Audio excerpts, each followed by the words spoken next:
Okay. सदर मूर्ती ही जी आहे बेसॉल्ट दगडाचा, म्हणजे आपलं महाराष्ट्रातलं जे डेक्कन ट्रॅप आहे त्या डेक्कन ट्रॅपच्या बेसॉल्ट नावाच्या दगडात ही मूर्ती बनवलेली आहे. या मूर्तीचं वैशिष्ट्य असं आहे की हे जे दगड आहे हे दगड डोलेराईट प्रकारातला आहे. डोलेराईट. तर मूर्ती अशी वीरासनातील आहे. हनुमानाची मूर्ती वीरासनातील आहे.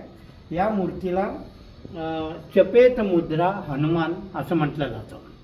चपेत मुद्रा हनुमान म्हणजे काय की आपल्याला कोणी मारलं किंवा कोणी त्रास दिला तर आपण गप्प नाही बसायचं. त्याला आपण हात उगारून आपल्याला त्याला चापट मारायचं आहे, म्हणजे त्याचा प्रतिकार करायचा आहे, अशी ती मूर्तीची संकल्पना आहे. आता हे वीरासनातलं कसं असतं की बाबा हे जे शेपटी आहे ती शेपटी अशी ताटर आहे. ही अशी ताटर आहे, म्हणजे ज्यावेळेस वीर माणूस युद्धाला उभा राहतो ती ताटर असते. ती तशी ताटर मूर्ती आहे. आणि आलिडासन आहे. खाली एक राक्षस आहे. उत्तरेत काय असतं की खाली पनवती असते, म्हणजे आपल्याला पनवती मागे लागली ती स्त्री असते.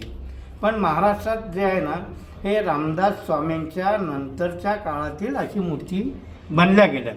तो खालचा जो शिल्प आहे त्याला आपण म्लेच्छ म्हणू.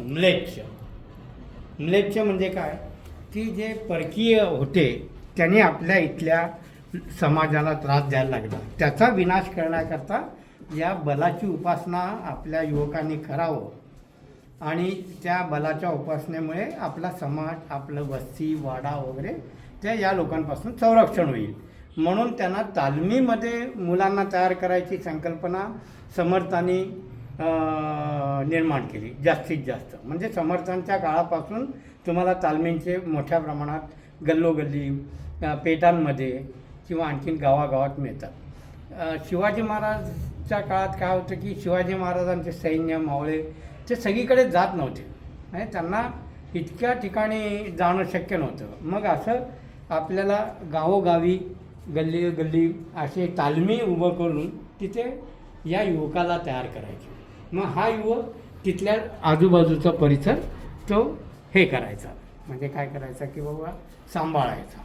म्हणून मुख्यत्वे बलाची उपासना म्हणून या हनुमानाची पूजा केली जाते. आपल्याकडे पूजाचा अर्थ असा की त्याचे गुण आपण आत्मसात करतो. मग ते गुण त्यांनी काय सांगितलं ते या मूर्तीतून आपल्याला व्यक्त होतं.